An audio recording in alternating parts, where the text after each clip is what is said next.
을 듣는 그런 축복이 있기를 바랍니다. 6월달 강단은 어려움을 당했거나 힘이나 능력이 부족해서 뭔가 우리 회복하려고 해도 잘 안 되는 사실 그런 분들이 많습니다. 그래서 좀 회복의 메시지에 대해서 한번 이야기를 좀 하려고 합니다. 특별히 우리 렘넌트 후대를 좀 생각하면서 우리 특별히 6월달에는 좀 메시지를 좀 하려고 생각합니다. 그래서 여러분이 말씀을 듣되 말씀 뒤에 숨은 것까지도 함께 소통하는 그런 축복이 있기를 바랍니다. 사실 그 돈이나 건강이나 사람이나 매우 중요한 것이거든요. 꼭 필요할 때 없으면 진짜 힘들어집니다. 여러분 아마 많이 느끼죠. 정말로 중요한 일을 해야 되는데 돈이 없다. 정말 중요한 일을 해야 되는데 건강이 따라오지 않는다. 내가 지금 중요한 사람들이 내 주위에 없다 하면 참 그거 힘듭니다. 그런데 여러분이 이게 없다고 불평하거나 원망하지 말고 또 어떤 사람은 한탄하고 막 좌절하고 이렇게 하는데 그렇게 하면 안 돼요. 그렇게 하기보다는 정말입니다. 항상 기억하십시오. 정신 딱 차리고 내가 진짜 회복할 수 있는 시간표 속으로 들어가셔야 됩니다.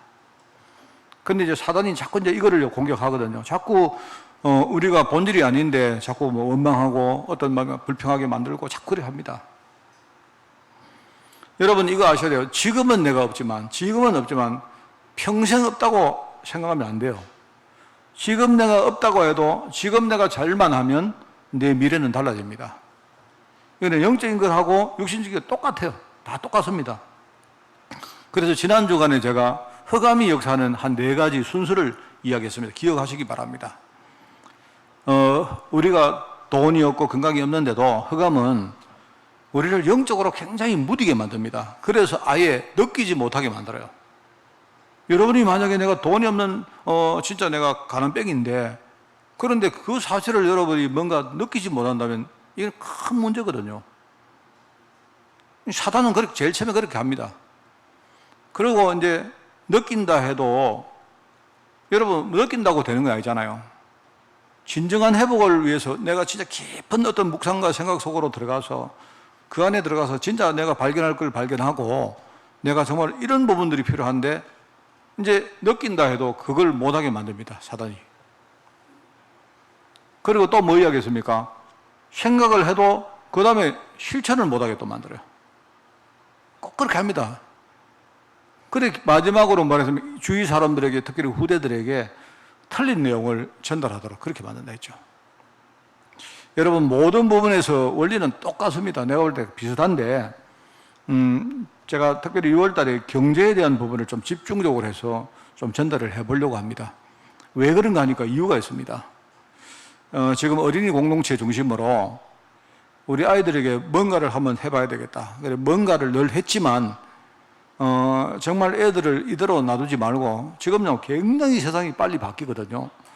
특별히 이제 경제 부분에 대해서 애들에게 한번 그냥 막연하게 하지 말고 우리가 뭘 해야 되겠다 생각이 드는데 이 어른들하고 우리 공동체 전체가 다 여기에서 뭔가 공감대를 만들어야 됩니다.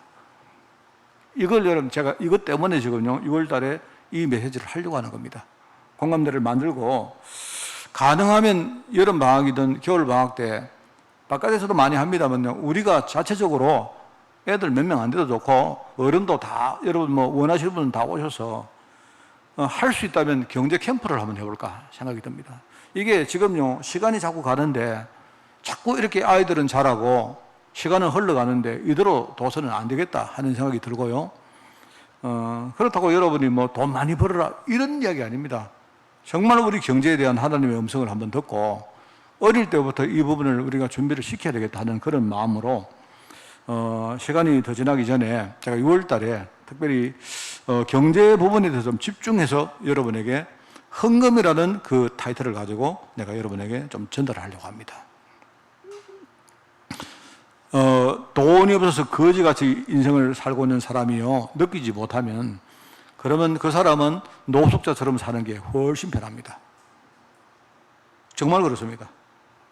그리고 아까도 말했지만 느끼고 내가 여기서 빠져나가야 되겠다라고 생각을 해도 그 이제 틀린 생각에 빠져가지고 진짜 방법을 알 리가 없습니다.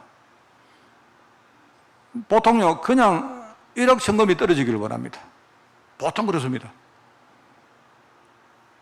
그리고 그 방법을 안다고 해도 더더욱 실천할 힘이 있을 리가 없죠. 그런 식으로 다른 사람에게 틀린 영향을 준다 이 말입니다. 제가 그 수년 전에 저는 이게 참 마음에 남아있어요. 제가 서울에 매주 올라갔을 때가 있습니다. 처음에는 제가 차를 가지고 올라가다가 너무 힘이 들어가지고 KTX를 타고 제가 서울을 올라가면 여러분도 잘 알다시피 서울역 앞에 노숙자들이 많이 있습니다. 제가 그 노숙자들을 봤는데요.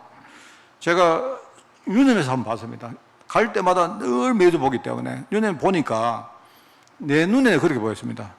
이 노숙자들이 대부분 너무요 편안하게 즐기는 얼굴들인 거 있죠.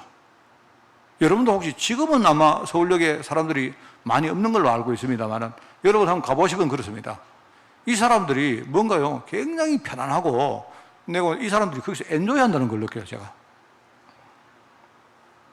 내가 볼 때 이미 그 생활에 편안하게 젖어들었기 때문에 이제 실제로 그 사람들이 나가기 싫은 겁니다. 근데 지나가는 사람들에게 이제 돈을 구걸을 하는데 저에게도 이렇게 많이 하는데요. 한 번은 어떤 사람이 짐을 들고 가는데 이 노숙자가 택시 승강장까지 그 짐을 옮겨주거든요. 돈을 얼마 몇천 원 정도 받았어요. 받았는데 제가 항상 저는 본부에 가려고 하면 리무진을 타고 공항 가는 리무진을 타고 그 앞에서 가거든요.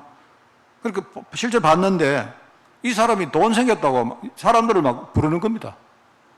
그러니까 사람들이 몇 명이 막 집단으로 그 돈 가지고 소주 먹으러 가는 거예요. 막 가는 거예요. 얼마나 행복하게 가는지. 그러니 그런 돈 맛을 들이면 일단은 못 빠져나갑니다. 사실 빠져나가기 힘들거든요. 이거는 내가 볼 때 돈 문제가 아닌 겁니다. 돈 문제가 아니고 정신 문제고 내가 볼 때 영적 문제입니다. 그게. 이거는 단순히 돈이 생겼다, 돈이 없다 이런 개념의 이야기 아니란 말입니다. 그러니까 서울시에서 재활을 이렇게 알선을 해주는데 그 재활센터를 만들어가지고 알선을 하는데 왜냐니까 노숙자들이 이제 정상적으로 인생을 살 수 있도록 도와주는 겁니다. 도와주는데 얼마 안 가서 다 도망간다는 겁니다. 왜요? 그게 더 편하니까. 이 사람들이 그러면 재활센터에 가서 큰 일을 하느냐, 단순한 일을 하는데도 묶여 사는 게 자기들은 힘든 거예요.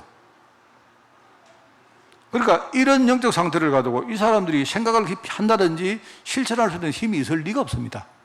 오랫동안 그렇게 젖어 살았다 보니까 그런 겁니다. 그래, 한 번은 TV에 노숙자로 살다가, 이렇게 좀 회복한 사장님 한 분이 나오셨어요. 이분이 사업을 하다가 사업 실패를 하고 나서 이분이 이제 갑자기 자기 가정도 완전히 몰락했고 그러니까 갈 데가 없어가지고 이 사람이 막 전전하다가 노숙자가 된 거예요.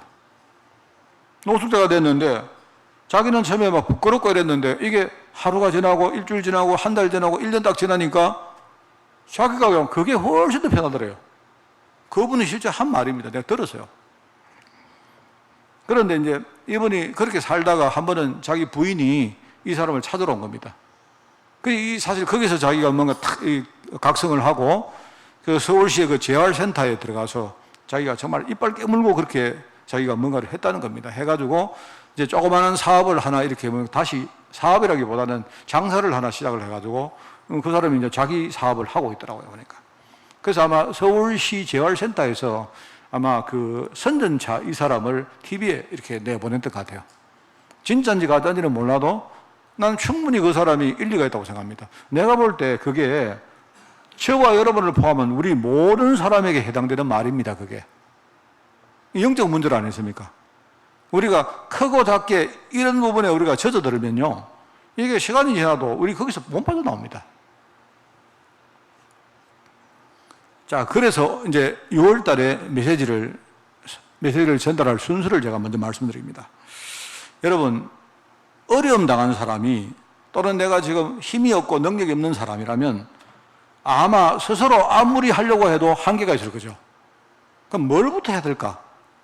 내가 볼 때 그런 분들의 첫 번째 수칙은 내 힘으로 안 되기 때문에 배경과 발판부터 먼저 만들어야 됩니다. 이게 제가 여러분에게 전달할 첫 번째입니다. 누군가 배경이 되어서, 어제 제가 결혼식으로 이야기 안 했습니까? 누군가 배경이 되어서 나를 도와주고 누군가 발판되어서 내가 디디고 지나갈 수 있도록 만들어주지 않으면요, 이게 힘이 없고 어려움에 지금 처해진 사람들은요, 힘든 거예요. 당연한 말 아니겠습니까? 그래서 영적 부분에 가장 중요한 것이 바로 복음이다 말이에요. 복음이 나의 발판이 되고 복음이 나의 배경이 된다는 게 굉장히 중요한 겁니다, 여러분. 자, 그런데 이 복음은 사실 보이는 게 아니거든요. 이 복음의 축복이 임하는 가장 중요한 통로가 뭐냐니까, 그걸 가지고 우리가 교회라고 말합니다, 교회. 그러니까 여러분들이 이 교회를요 굉장히 중요하게 생각하고, 아까 우리 모두에 제가 읽었던 마태복음 16장 18절 19절에 나옵니까? 거기에 나옵니다. 모든 축복의 기준이 바로 교회다 이 말이거든요. 내가 네 반석 위에 교회를 세워놓으면, 그러면 교회가 제대로 든든히 서면 음부 권세가 절대로 이길 수가 없다 이 말입니다. 그리고 하나님이 천국 열쇠를 주시는데 사실 그 교회라는 반석, 그거를 기준으로 주시는 거예요. 이게 중요한 겁니다. 자, 그래서 우리가 한번 이번에 좀 점검을 해봅시다. 헌금에 중요한 의미가 있는데 말입니다. 이게 이제 한 4가지를 가지고 제가 헌금에 대한 중요한 의미를 좀 설명을 하려고 합니다. 뭐 여러분들에게 무슨 헌금하라, 무슨 헌금하라 이런 이야기 하려고 하는 게 아니고, 여러분이 어차피 지금 많은 분들이 헌금을 해 오셨고, 또 우리가 지금 앞으로도 해야 될 것이고, 또 우리 후대들에게 헌금을 제대로 반드시 가르쳐야 됩니다, 여러분이. 제가 늘 말하지만 헌금 많이 하면 축복하신다, 그런 틀린 소리 듣지 마세요. 그거는 틀린 겁니다. 그거는. 자, 우리 교회 성도들이라면요, 헌금에 대한 언약을 제대로 여러분이 이해를 하셔야 되지, 그냥 무조건 말입니다. 여러분이 그냥 헌금 많이 하면 하나님이 복 주신다, 그런 거는요, 그게 맞는 말처럼 들리면 그 큰일입니다. 그건 완전 틀리거든요. 그래서 우리 후대에게 반드시 우리가 헌금을 가르쳐서 우리 아이들이, 제가 다른 건 몰라도 경제 하나만은 우리 아이들이 어디 가서, 그죠? 거기에 막 휘둘리지 않고, 우리 아이들이 정말로 경제 축복 받아가지고 교회도 살리고 앞으로 선교하는데 정말로 쓰임받고 그렇게 멋있게 살아야 되지 않겠습니까? 중요할 때 여러분 우리가 뭐 해야 되는데, 어느 날 나를 보니까 돈이 하나도 없어. 돈이 없는 게 잘못은 아니겠죠. 그런데 뭔가 이게 내가 지금 살아온 내 인생의 흐름 자체가 뭔가 그럴 수밖에 없는 영적인 흐름으로 살아왔다 이 말입니다. 그러면 뻔한 거예요. 그러면 나중에 가면 뭐 볼 것도 없는 겁니다, 여러분. 저는 이번에 후대를 생각하면서 제가 사실 헌금 설교를 하면 어쩌면 시험될 분들 많이 계실 것이라고 제가 그렇게 생각합니다만은요, 후대를 생각하면서 아니다, 이거는 이야기해야 된다. 우리 어떻게 하든지 성도들에게 이 헌금에 대한 언약을 회복하도록 도와야, 이런 생각으로 6월 달에 메시지를 전하려고 합니다. 여러분들이 그걸 알면 좀 제대로 이해하고 갱신하고 우리가 도전하면 참 좋겠습니다. 그죠? 자, 그래서 4월 달에는 우리 강단에서 뭐 하겠습니까? 쉽게 말하면 이겁니다. 우리 성도들이 처음에 교회를 오면요, 제일 처음에 성도들이 복음을 깨닫는 거는요, 굉장히 시간이 오래 걸립니다. 근데 일단 사람들이 교회에 오면 제일 처음에 딱 느끼는 게 인간관계거든요. 사람이거든요, 사람. 많은 사람들이 사람 때문에 복을 받기도 하고 사람 때문에 축복을 놓치기도 합니다. 그래서 4월달 강단 메시지는 우리 아브라함과 이삭과 야곱과 요셉 이 4명 이야기하면서 결국 뭐냐니까 이 어떤 관계를 이야기해요. 관계에 대해서 축복을 우리가 회복하자는 말입니다. 그리고 5월달은 지난달에 뭐 이야기했습니까? 일단 사람들이 교회 오면요, 제일 먼저 배우는 게 예배입니다, 예배. 그러면 처음부터 예배가 뭔가를 제대로 알고 예배를 하면요, 이 예배가 모든 게 안 됩니까? 맞죠? 예배 이상 가는 게 없거든요. 예배 하나 가지고 모든 거 다 할 수 있거든요. 그래서 지난 주간에 지난달에 우리 5가지에 대한 중요한 예배 요소를 이야기했습니다. 레위기를 가지고, 우리 아까 집사님이 기도하실 때 정리를 잘 하시던데, 근데 제가 왜 3가지만 기도하셨지? 내가 생각했습니다만, 번제하고 속죄제는 안 하셨지? 이렇게 생각했는데, 하여튼 여러분 다 알고 계시니까 예배를 여러분이 제대로 이해하고 예배를 하셔야 됩니다. 예배를 많이 하고 안 하고 그건 중요한 게 아닙니다. 그리고 제가 그 다음에 이제 6월 달에 하려고 한 우리가 헌금입니다. 헌금이 굉장히 중요합니다. 왜? 아까도 말했지만 헌금 때문에 시험 드는 사람 너무 많고요. 헌금 제대로 이해해서 응답받는 사람도 너무 많이 봤습니다, 제가. 자, 그래서 이제 이 네 가지 내주기 때문에 네 가지 관점을 가지고 제가 헌금에 대해서 설교를 하려고 합니다. 자, 그래서 여러분 하나님이 축복하시는 모든 축복들은 그냥 하늘에서 떨어진 게 아니거든요. 그래서 이게 아까도 말했지만 내 주위에 있는 사람, 예배, 헌금 이런 것들을 제대로 우리가 이해하고 거기서 응답을 누릴 때 그런 것들을 통해서 하나님이 우리에게 축복들을 주시는 것입니다. 꼭 여러분은 성공하시고요. 여러분이 이 세 가지 제대로 하고 있으면요, 어느 날 내 시간표 따라서 다 축복은 오게 마련입니다. 여러분이 막 축복 받으려고 애를 안 써도 돼요. 그렇습니다. 많은 사람들이 이 부분 이해 못하고 실패한다 이 말입니다. 자, 그래서 여러분이 그거 아시고 우리 6월달 메시지를 또 새롭게 한번 우리가 함께 또 우리가 이렇게 실천하고 도전을 해봅시다. 첫 번째입니다. 오늘 제목은 교회의 가치, 교회가 모든 축복의 기준이다 하는 이야기를 드립니다. 그래서 첫 번째는 교회의 가치입니다. 세상의 모든 것의 영적 기준이 되는 하나님의 도구입니다. 이게 굉장히 중요합니다. 하나님은 이 땅에 복음을 전가하기를 원합니다. 하나님의 절대 계획이 복음 전가한 게 맞다면 교회는 굉장히 중요합니다. 왜 그런가 하니까요, 주님께서 이 땅에 유일하게 교회 하나를 남겨놓고 성천하셨습니다. 물론 여러분이 생각할 때 눈에 보이는 교회만 생각하니까 뭘 그럴까 싶기도 하지만요, 그거는 여러분이 일부밖에 못 보는 거예요. 예수님이 이 땅에 유일하게 교회 하나 남기고 성천하셨는데 그 남겨진 교회에 하나님의 약속대로 성령께서 강림하셨습니다. 어디에요? 남겨진 교회에. 그러면서 그 성령께서 그때부터 이 교회를 중심으로 복음운동을 이끌어 가시는데 그런 과정을 통해서 지금 땅끝까지 복음이 확산된 것입니다. 여러분 이것부터 이해하셔야 돼요. 그게 한마디로 무슨 말이냐, 하나님의 절대 계획이 복음 전가한 게 맞다면요, 그러면 이 땅에 중요한 뭡니까? 영적 기준이 교회입니다. 교회. 자, 그거를 알자 말입니다. 물론 늘 말했죠. 천상교회가 무엇이고 지상교회가 뭔가. 그거를 여러분 바르게 이해해야 됩니다. 아까 우리 찬송가에도 안 나왔습니까? 우리가 천상교회와 일종의 지상교회는 천상교회의 하나의 일종의 모델입니다. 모델. 천상교회는 완전한 교회인데 그에 비해서 지상교회는 불완전합니다. 그렇지만 본질은 똑같아요. 본질은 똑같습니다. 자, 그리고 눈에 보이는 교회, 눈에 보이지 않는 교회를 이해해야 된다고 했지 않습니까? 눈에 보이는 교회, 여러분, 우리가 보이는 예배도 있고, 성도도 있고, 조직도 있고, 행정도 있고, 우리 프로그램도 있고, 다 있습니다. 그 눈에 보이는 교회입니다. 건물도 분명히 들어가죠. 그런데 이것도 중요하지만 뭡니까? 눈에 보이지 않는 교회를 여러분이 이해할 때, 눈에 보이는 교회가 이게 얼마나 소중한가 알게 됩니다. 눈에 보이지 않는 교회란 말은요, 이 교회의 머리 되신 주님께서 지금요, 성령으로 이 교회를 이끌어 간다는 사실입니다.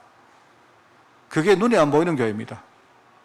그러면서 하나님이 이 교회를 통해서 하나님의 온전하신 뜻을 이루어 가십니다. 이루어 가신단 말입니다. 이걸 여러분이 이해하면 그렇구나. 아마 생각이 많이 달라질 것입니다. 우리가 본 판단이 많이 달라질 것입니다. 우리는 이렇게 사람 보고 조직 보고 시험 들 때 많지만 이걸 다 봐버리면 조금 생각이 달라질 수 있겠죠. 그리고 또 한 가지 뭘 이해하라 했습니까? 모이는 교회가 있고 흩어지는 교회가 있다 했죠. 여러분은 지금요, 우리가 은혜 받고 하나님의 음성을 듣기 위해서 우리가 모입니다. 모여야 될 이유가 있습니다. 왜 그렇습니까? 아직까지 우리 영적 상태는 100%가 아니거든요. 하나님은 우리가 모이면 은혜 주십니다. 그죠? 그러면서 우리가 받은 은혜를 가지고 우리는 흩어지는 겁니다. 흩어지면 하나님께서 지금 내 현장에, 흩어진 현장에 성령으로 역사하시거든요. 여러분이 거기서 진짜 누린 여러 가지 증거들을 가지고 또 여러분이 또 그 힘을 가지고 또 모이는 겁니다. 우리가. 일종의 모이고 흩어지고가 이런 선순환 구조로 계속 이게 흘러가야 돼요. 모이고 끝나버리면 안 됩니다. 흩어졌다가 여러분이 은혜 확인하고 말씀이 어떻게 성취되는가 확인하고, 그죠? 또 거기서 여러분이 많은 걸 우리가 보지 않습니까? 그럼 거기에 대해서 여러분이 의문이 생기면 또 그 음성을 들으려고 우리가 또 오고, 하면서 내가요, 모이고 흩어지고 하면서 내가 성장해 가는 겁니다. 지상교회인 불완전한 내가 천상교회처럼 점점 우리가 말하는 성장해 나간다 이 말입니다. 이걸 알면 여러분이 교회 가치가 이런 거구나. 그래서 정말 여러분이 늘 말하지만 우리 교회들이 우리 렘넌트들이요, 내가 볼 때 교회 가치를 알고 애들이요 현장에 나가면 그것만큼 큰 재산이 없습니다. 참 중요하죠. 자, 그래서 두 번째 교회의 사명이 뭐냐? 교회는요, 하나님이 우리를 축복하시고 또 회복시킬 때 제일 먼저 하나님이 뭘 이야기하셨는가 하면 교회 회복하라고 하는 거예요. 교회 회복. 이거 이야기입니다. 저는 막 어디 가도 그 얘기합니다. 어디 가도. 교회, 우리 교회는 시골에 있고 아마 우리 교회는 아마 확률상 이렇게 뭡니까? 여기서 성장해서 떠날 사람들이 많이 있을 겁니다. 아무래도 지금 또 세계적인 뭡니까? 우리 사회적인 추세가 점점 뭡니까? 인구가 줄어들고, 그리고 뭡니까? 지금 자꾸 뭡니까? 이렇게 도농 간에 여러 가지 격차가 생기고, 또 일자리 내지는 주거 문제, 교육 문제, 이게 갈수록 이제 자꾸 대도시 중심으로, 특히 수도권 중심으로 점점 이렇게 그게 뭡니까? 집중될 수밖에 없습니다. 그거는 우리가 어떻게 할 수 있는 것도 아니죠. 근데 내가 어제 들어보니까 일본이 보니까 하여튼 작년에 태어난 사람이 80만 명이라고 막 일본이 지금 난리가 났더라고요. 작년에 돌아가신 분들은 120만 명인데 태어난 아이는 80만 명이다.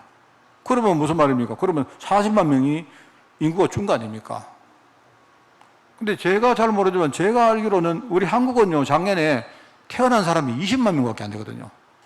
제가 돌아가신 분들 숫자는 내가 모르겠습니다만은 지금 신문도 매스컴도 그렇고 지금 그냥 보니까 일본 걱정하고 일본 이야기할 지금 그런 계제가 아닙니다, 지금. 그리고 내가 볼 때는 지금 예측하는데 50년이 되어지면 2050년이 되어지면 우리나라 인구가 지금 이 추세면 거의 절반 가까이 간다는 겁니다. 절반 가까이. 그러면 그러면 참 경제도 문제가 생기고 사회도 문제가 생기고 아마 엄청난 어떤 사회 이런적인 어떤 변화가 일어날 거예요. 그래서 저는 이제 생각이 그겁니다. 이 흐름을 우리가 어떻게 할 수가 없지 않습니까? 그죠? 그런데 할 수 있는 게 딱 하나 있다고 생각합니다.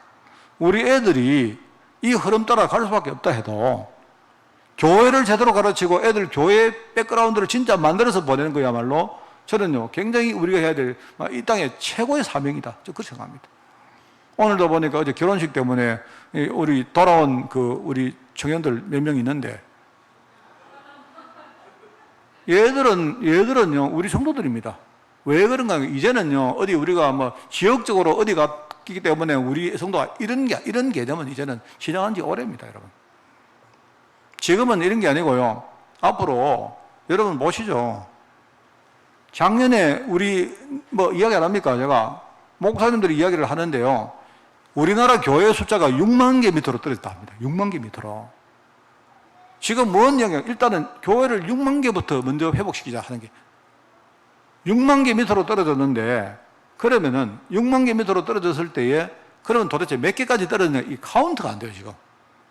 왜냐니까 소리 소문 없이 문 닫은 교회들이 너무 많기 때문에 아마 대부분이 미자리 교회입니다.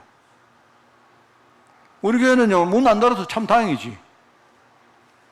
정말 그렇습니다. 그래서 지금 이제 전국적으로 우리 교단만 그런 게 아니고요, 6만 교회를 지금 빨리 회복시키자. 6만 교회 애들 안 가면 아마 한 세대 안에 우리 기독교는 끝난다. 제가 이 이야기를 벌써요, 수년 전부터 했습니다, 제가. 그런데 이제 코로나가 와보니까 느끼는 겁니다. 느낀다 이 말입니다.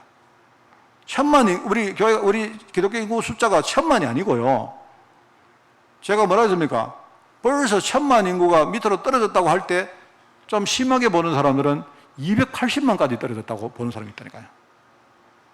왜 그런가 하니까요, 기독교 인구가 교회들끼리 카운트가 많이 됐다 이 말입니다. 우리 예컨대 전병재 집사가 있는데 이마누엘 설교회 성도고 또 우리 교회 성도고 이렇게 카운트를 하면요, 이게 이제 중복될 카운트가 되니까 그냥 사람들은 지금까지 1000만 성도 이렇게 생각하는데 아니다는 거예요. 애에서 거부하고 있다가 이제 코로나가 와보니까 이제는 눈에 보이게 문을 닫기 시작하거든요. 이러니까 지금 이제 전부 다 발등에 불이 떨어진 겁니다. 옛날에 이 대형 교회들이 말입니다. 그 미자립 교회를 도와주고 도시교회들이 말입니다. 시골교회를 개척해가지고 도와주고 사실 우리 하만만 해도 여기에 조그마한 교회들은 전부 다 뭡니까? 그 자기 교단 교회에서 후원을 받아서 이게 생존합니다. 여기 하만에 있는 많은 지역마다 교회들이 아니십니까? 그런데요, 이게 지금 다 끝났어요. 네, 대형 교회도 이제는요, 진짜 자기 앞가림을 못하기 때문에 이제 그걸 이제 느끼기 시작한단 말입니다. 그러면 후원을 못 받으면 세를 못 내고 운영이 안 되고 목사님 사례가 안 되고 그러면 문 닫을 수밖에 없는 거 아닙니까? 제가 볼 때 교회의 사명을 제대로 가르쳐서 우리 후대에게 교회의 백그라운드를 가지고 이 애들이 가서 정말 당당하게 애들이 살아갈 수 있도록 만드는 그거 외에는요, 내가 볼 때 우리의 길이 없습니다. 저는 일찍 여기에 눈을 떴고 제대로 못했습니다만은 그러나 여기에 대해서 우리가 진단하는 거는요, 제가 일찍 눈을 떴습니다. 그래서 하나님께서 회복하는 시간표에 제일 중요한 것을 하나님이 교회라고 말하신 거예요. 교회. 더 정확하게 말하면 교회의 배경을 든든히 다지라 하는 그겁니다. 회복할 때. 아까 말했죠. 힘이 없고 돈이 없고 건강이 없는 사람은요, 내 스스로 힘으로 못하지 않습니까? 누군가 나를 도와줘야죠. 누군가. 도와줄 수 있는 배경과 발판부터 만들어라 이 말입니다. 그게 중요합니다. 그런 의미에서 하나님이 바벨론 포로에서 돌아오는 이스라엘 백성들에게 가장 먼저 뭐 이야기합니까? 성전부터 뭐라고요? 재건하라고 하죠. 무너진 성전을 다시 지어라. 그 명령을 따라서 여러분 한 세 부리로 나눠가지고 1차, 2차, 3차 사람들이 돌아오는데요. 첫 번째 1차 돌아오는 그룹들이 스룹바벨이라는 사람의 그 인도를 따라가지고요, 돌아옵니다. 돌아와서 이 사람들이 제일 먼저 하는 게 뭐냐? 바로 성전을 짓습니다. 그걸 가지고 우리가 두 번째 성전으로 스룹바벨 성전이라고 말해요. 그 성전을 지으러 온 겁니다. 그럼 첫 번째 성전은 뭐냐? 솔로몬 성전이죠. 첫 번째 성전은 솔로몬 성전인데 이 성전은 뭐냐니까 하나님의 언약을 상징하는 건축물입니다. 성전을 볼 때마다 하나님이 우리를 살리시려고 애굽 땅에 종되었던 땅에서 우리를 살리셨구나. 우리가 정말 하나님을 나의 주인으로 우리의 왕으로 삼고 하나님 말씀 듣고 우리가 하나님을 섬기면 우리는 하나님 은혜 안에서 늘 우리는 축복을 누리고 사는구나. 이 축복이 발판되어서 나중에 뭡니까? 우리 민족이 다른 사람들을 살리고 다른 민족을 살리는 일종의 플랫폼이 되는구나. 이걸요, 그 하나님의 은혜 아닙니까? 이걸 잊지 말라고 성전을 지은 거예요. 성전 안에 뭐가 있습니까? 성전 안에 여러 가지 집기도 있고 시설도 있고 규례도 있고 전부 다 그 말입니다.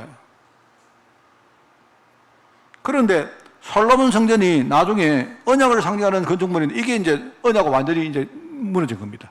그러면 하나님 보실 때 이거는요, 있을 필요가 없는 거죠.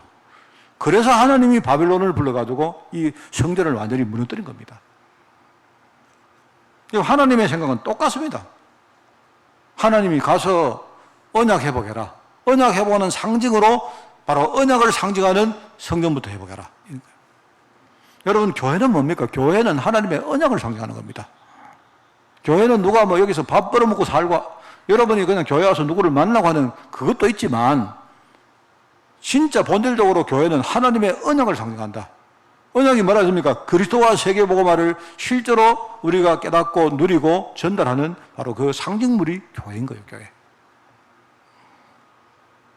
나중에 뭡니까? 예수님 오시기 전에 이제 세 번째 성전이 만들어지죠. 그 세 번째 성전은 헤롯 성전이라고 말합니다. 사실은 그 두 번째 성전은 무너지는 건 아니고요. 원래 이 두 번째 성전을 지을 때 이 이제 포로들이 돌아와서 짓는 거니까 뭐가 없지 않습니까? 그래 조그만하게 아주 빈약하게 지어요. 빈약하게 짓는데 이제 나중에 한참 시간이 지나면서 또 뭡니까? 이게 언약이 희미해지니까 이제는 이 헤롯이 반대로 합니다. 반대. 오히려 그 두 번째 성전을 완전히 뭡니까? 삐까뻔쩍하게 정축하는 거예요. 정축. 어마어마하게 정축을 합니다. 그게 바로 세 번째 헤롯 성전이라 하는데 이 세 번째 성전은 벌써 처음부터 언약에서 이탈한 성전이에요. 하나님의 언약을 증거할 그런 마음 없고 그냥 정치적으로 사회적으로 민족적으로 이렇게 하다 보니까 거기서 사람들은요, 하나님 언약에 대해서는 관심이 없는 겁니다. 그래서 예수님 시대에 예수님이 와서 이런 성령 같으면 무너뜨려라. 무너뜨려라. 내가 3일 만에 내가 다시 짓겠다. 사실은요, 성전이 이제 더 이상 필요 없는 거예요. 성전의 실제 대신 예수님이 왔다 아닙니까? 나중에 로마가 쳐들어와서 그 성전이 아예 무너졌고 오늘까지 그 성전은 아직도 회복 안 되고, 내가 볼 때는 성전 회복할 필요가 없습니다. 이제는 그리스도가 오셨기 때문에 성전을 지을 필요가 없어요. 그 이야기입니다. 자, 오늘 우리 본문 말씀을 제가 사도행전 19장 8절부터 22절을 읽었는데요. 하나님이 에베소를 중심으로 복음운동을 했던 이 팀들에게, 그죠? 중요한 하나님의 음성을 이때 처음으로 들려줍니다. 말하자면 지난주에 이야기했지만 뭐죠? 하나님께서 로마를 복음화시키겠다. 너를 통해서 이 말씀을, 이 사명을, 미션을 처음으로 주시는 장면이에요. 그러면서 내가 로마 복음화를 위해서 진짜 내가 모든 걸 다 준비해놨다. 로마를 살리는 것이야말로 나의 절대 계획이다. 그렇기 때문에 나는 로마 살리기 위해서 모든 걸 다 준비해놨다. 일종의 하나님의 절대 준비입니다. 내가 절대적으로 다 준비해놨다. 다 준비해놨다. 오늘 여러분들 학원 복음에서 들으셨죠? 거기에 준비된 로마 다 나옵니다. 다 하나님이 준비 다 해놨다. 우리는 몰랐지만 하나님의 관심은요, 로마를 살리는 거기에 아예 전부터 딱 거기에 초점이 딱 맞춰져 있는 겁니다. 그러면서 너희들이 만약에 로마를 살릴 중요한 언약을 깨닫고 진짜 로마 복음화에 헌신을 한다면 내가 절대 축복으로 함께 하겠다. 이 약속을 하신 거예요. 그런데 하나님이 바울에게 하신 말씀이 뭐냐? 너가 로마도 봐야 될 거다. 이렇게 말했는데, 저는 제가 묵상을 할 때 로마도 봐야 될 거다. 이 말은 네가 로마 가서 로마를, 도시를 네가 직접 봐야 될 거다. 이런 말도 되겠죠. 근데 제가 묵상을 할 때 그 말도 되지만 로마를 내가 너에게 보내겠다, 로마에 보내겠다 했는데 이게 뭐냐니까 성전이 상징하는 언약의 눈을 가지고 네가 로마를 바라는 말이에요. 그게. 여러분, 하나님은요, 성전을 짓고 성전을 무너뜨리고 또 성전을 또 짓고 또 무너뜨리고, 하나님의 관심은 뭐냐니까 하나님 관심은요, 이 성전을 통해서 하나님의 언약을 전달하고 많은 사람들을 살리는 거기밖에 관심이 없는 거예요. 그런데 성전을 지어놓고도 사람들이 성전을, 이 언약을 모르면 그러면 성전은 필요 없는 거 아닙니까? 맞죠?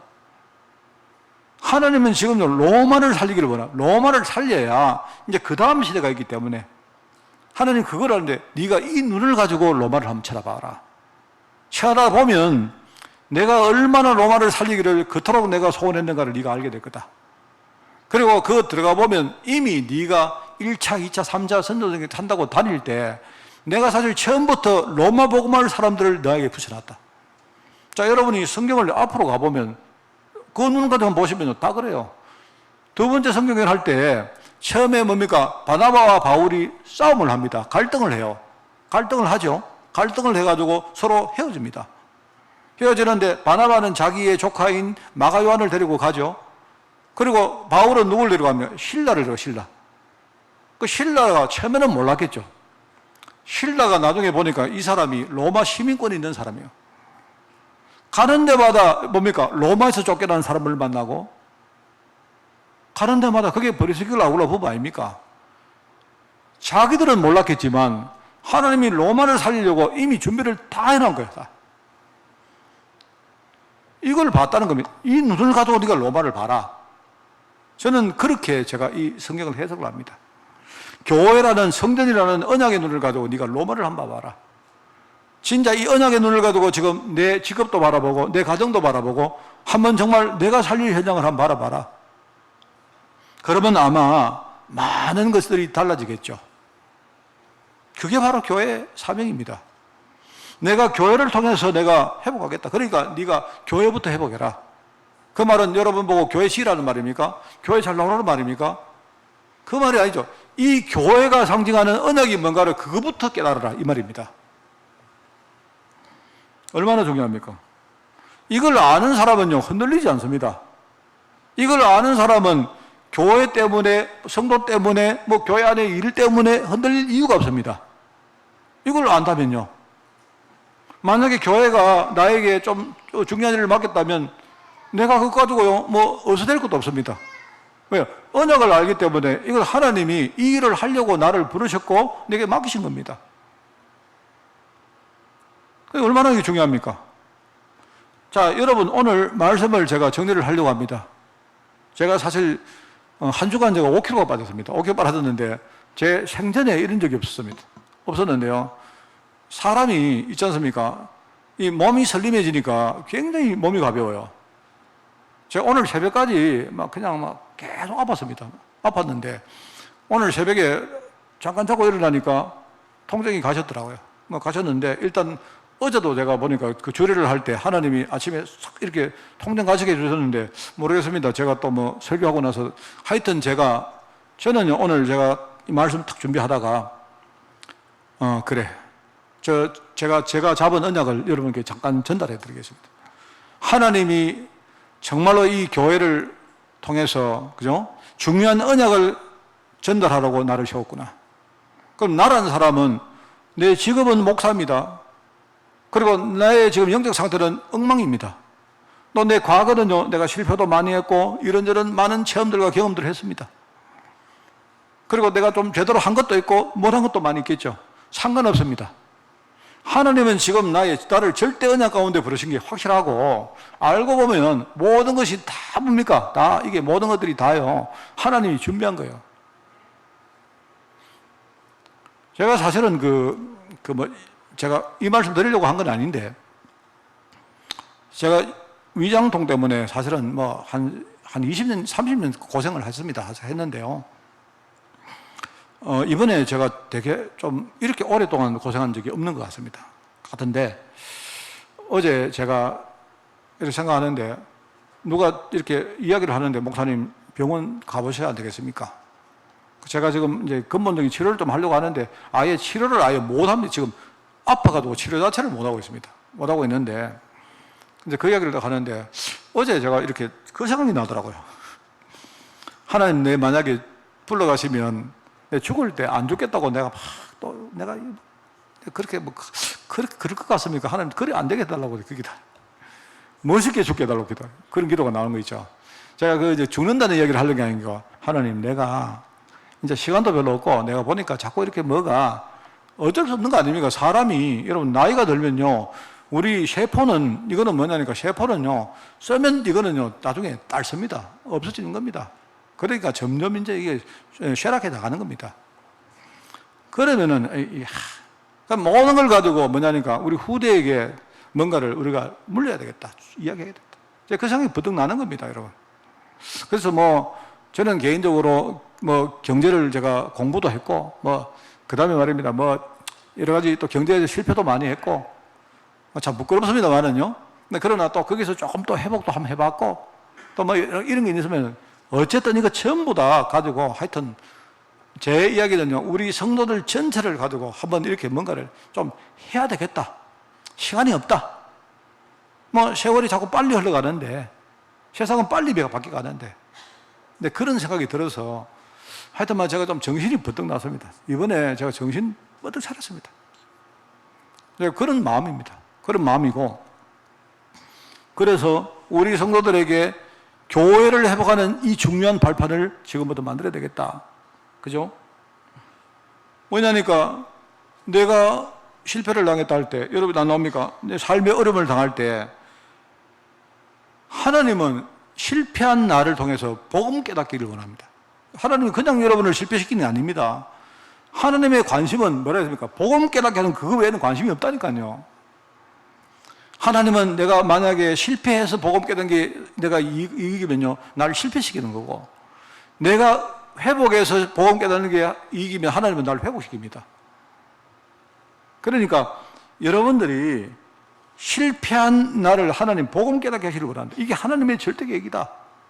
이거 깨달으셔야 됩니다. 그러면 모든 것들이, 내가 실패한 모든 것들이 뭡니까? 그게 나의 달란트가 되는 겁니다. 하나님은 나를, 내뿐만 아니고 실패한 사람들이 너무 많은 현장에 나를 증인으로 보내시려고 하는 거예요. 하나님은 반드시 나를 축복하십니다. 영적으로 축복해서 이렇게 복음의 증인으로 만드시는 겁니다. 이 언약을, 이게 교회 언약이라고 말하는 거예요. 이게 한마디로 말하면 이 교회 언약을 진짜 알고 여러분 제가 헌금 강조하려고 하는 거 아닙니다. 기왕 하시는 헌금, 그죠? 막 기왕 여러분이 시험 드는 헌금, 막 기왕 안 하시는 헌금, 교회 언약을 제대로 이해하고 헌금하자 이 말입니다. 자, 그 이야기를 하려고 하는 겁니다. 자, 그래서 삶이 어려운 성도들의 첫 번째 수칙은 뭐다? 교회를 나의 든든한 발판으로 만드는 이것부터 회복해야 된다. 그래서 이걸 위해서 여러분이 언약의 눈을 제대로 가지고 여러분이 해야 될 예물의 첫 번째가 뭐냐니까 교회를 위해서 예물을 하는 것부터 우리가 여러분 한번 해보셔야 돼요. 미리 말합니다만 여러분 헌금하시는 거 하나님은 단 한 푼도 안 쓰십니다. 제가 솔직히 말씀드리면요. 하나님 드립니다 해도요. 하나님은 아이고 됐다고 막 하나님은요 됐다 내가 줄게 이러십니다. 여러분 우리 거짓말 해서는 안 되잖아요. 여러분 만약 드리면 하나님이 그거 가지고 말이면 떡볶이 사잡수고 뭐 그렇게 안 하십니다. 하나님은 그런 거 하나님은 거기에 국물 한 방울도 하나님이 안 가져가세요. 결국은 뭐냐니까 그죠? 교회가 쓰는 것이고 우리 뭡니까? 제사장들이 쓰는 것이고 그런 것들입니다. 그리고 교회에 우리가 많은 일들과 우리 현장에서 하는 그런데 우리가 사실 쓰는 거예요. 그거를 가지고 제가 하나님이 쓰신다 이렇게 호도하지는 않겠습니다. 자, 근데 하나님은요, 여러분이 하나님께 헌금을 드리면요, 헌금은 하나님이 안 받으시고 여러분 중심만 딱 받아가세요. 딱 그렇습니다. 그러면 목사님, 그럼 헌금을 안 하고 중심만 드리면 되겠네요. 제가 요즘요 굉장히 웃기는 제가 그 문구를 하나 보는데 요즘은요 결혼식을 하든지 장례식을 하든지 뭘 하든지 근데 우리 교회도 말입니다. 뭐 임직식을 하든지 전부 다 뭐가 오느냐 마음을 전달할 곳 이래가지고 계좌번호가 쭉 나와요. 저는 그거 보면서 계좌번호에는 마음을 못 드리는데 차라리 그러지 말고 뭐 후원하실 분 일로 보내주세요 이렇게 하는 게 훨씬 더 낫지 왜 사람들은 이렇게 좀 굉장히 위선적일까? 여러분이 가보세요. 여러분이 만약 계좌번호 만약 어제 우리 예설이 결혼 안 했습니까? 예설이도 보니까 이번에 청주장 보니까 뭡니까 마음을 전달할 곳 이래가 적어놨던데 내가 가서 이야기해 보세요. 은행 가서 내 마음 좀 드릴게요 하면요 안 받아줘요. 아무도 돈 내라 하지 마음은 안 받습니다. 자, 이제 이런 식입니다. 내가 볼 때 여러분이 하나님께 내가 물질을 드립니다 할 때 하나님은 안 받습니다. 하나님은 그거 물질 받는 게 아니고 마음 받는 거예요. 알겠습니까? 자, 그러면 여러분 마음만 드리겠습니다. 그러면 그거는 마음이 없는 겁니다. 그죠? 뭔 말 알겠습니까? 자, 이걸 아셔야 된다니까. 헌금 진짜 해보게라. 그냥 하지 마시고 우리 청년들 잘 들으세요. 교회의 가치를 진짜 알고 해라. 만약에 여러분이 교회 때문에 헌금 때문에 또 헌금에 대한 여러 가지 지출과 비용 뭐 이렇게 쓰고 이런 것 때문에 시험 들 거 하지 마라. 그거는 헌금 아니다. 왜? 교회 가치를 알면요 여러분은 무조건 하라는 게 아니고 교회 가치를 알면 여러분 생각이 그거보다 훨씬 더 커집니다. 혹시 우리 청년들이 나중에 이제 교회 일을 맡게 되면 여러분이 재정을 여러분이 이렇게 관리할 수도 있고, 그죠? 또 돈을 여러분이 쓰는 어떤 위치에 있을 수도 있습니다. 자, 그때 여러분이요 제대로 이해를 하셔야 돼요. 교회 가치가 뭔가를 제대로 이해하면요 내가 볼 때는 이게 완전 달라집니다. 완전히. 어릴 때부터 그걸 먼저 우리가 제대로 이해시켜야 된다 말입니다. 어른들 중에 많은 사람들이 이미 돈에 우리가 많이 노예가 되기 때문에 내가 교회 와서도 벌써 이미요 나는 교회 메인 사람으로 헌금을 시작하는 겁니다. 그러니까 많은 분들이 헌금 할까 말까 이렇게 하는 거예요. 그래서 어릴 때 이거는 제대로 이해를 못 시켜주면 내가 볼 때 시간이 늦다 라고 저는 생각을 해요. 그래서 여러분들이 그걸 생각하면서 중요한 교회 언약을 알고 여러분이 구별된 예물을 드리는 이걸 여러분 실천하란 말입니다. 자, 그러면 성도들이 주로 교회를 위해서 하는 헌금이 어떤 게 있느냐? 11조가 있습니다. 11조. 자, 11조는 여러분 아시죠? 내주신 수입의 10분의 1을 따로 하나님께 구별해서 드리는 것인데요. 제가 늘 말했죠. 그거는 구역사상입니다. 구역사상. 구역시대는 뭡니까? 하나님이 일종의 그림자로 모델로 하라고 하시는 거기 때문에 요 정도라도 한번 해봐라 이런 뜻입니다. 알겠습니까? 여러분이 부모님께 효도할 때, 자, 물어볼게요. 부모님께 여러분이 용돈을 넣고 여러분 뭐 상품을 사고 해가지고 어버이날 드리면 그러면 효도 다 한 겁니까? 그런 뜻이 아니잖아요. 요 정도라도 해봐라 이 말 아닙니까 그게. 요 정도라도 아무리 너희들 부모를 너희들 뭐 기억 안 해도 최소한 어버이날 하루쯤은 좀 용돈도 좀 넣고 선물로 한 개 사가지고 부모님 찾아와서 감사합니다라고 한번 말해봐라 이 뜻이거든요. 그럼 많은 사람들이 어떻게 하면 그거 하고 나서 나는 효도 다 했네.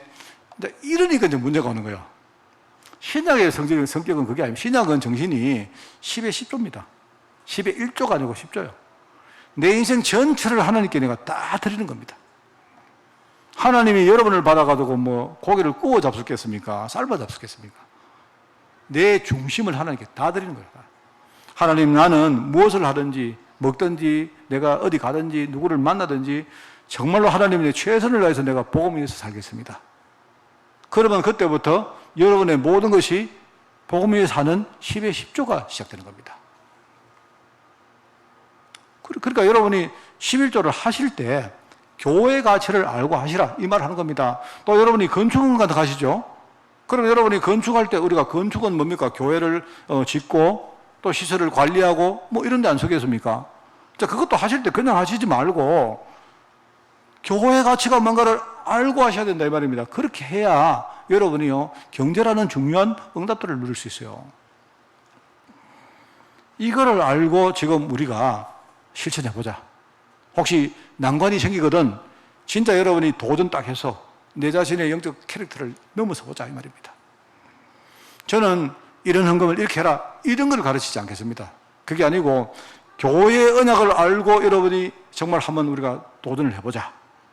특별히 이제 우리가 경제 문제 우리 후대들에게 뭔가를 가르쳐야 되기 때문에 지금 가면 갈수록 경제 문제가요 점점 더 중요한 문제가 되어집니다. 그렇기 때문에 이번 6월 달에 오늘 첫 번째 주 말씀을 전거했습니다마는 여러분이 교회의 가치를 알고 중요한 헌금에 응답을 누리는 여러분 되시기를 예수님 이름으로 축원을 드립니다. 하나님 감사합니다. 교회 회복할 수 있도록 은혜 위에 은혜를 다하여 주옵소서. 감사드리며 예수님의 이름으로 기도드리옵나이다. 아멘.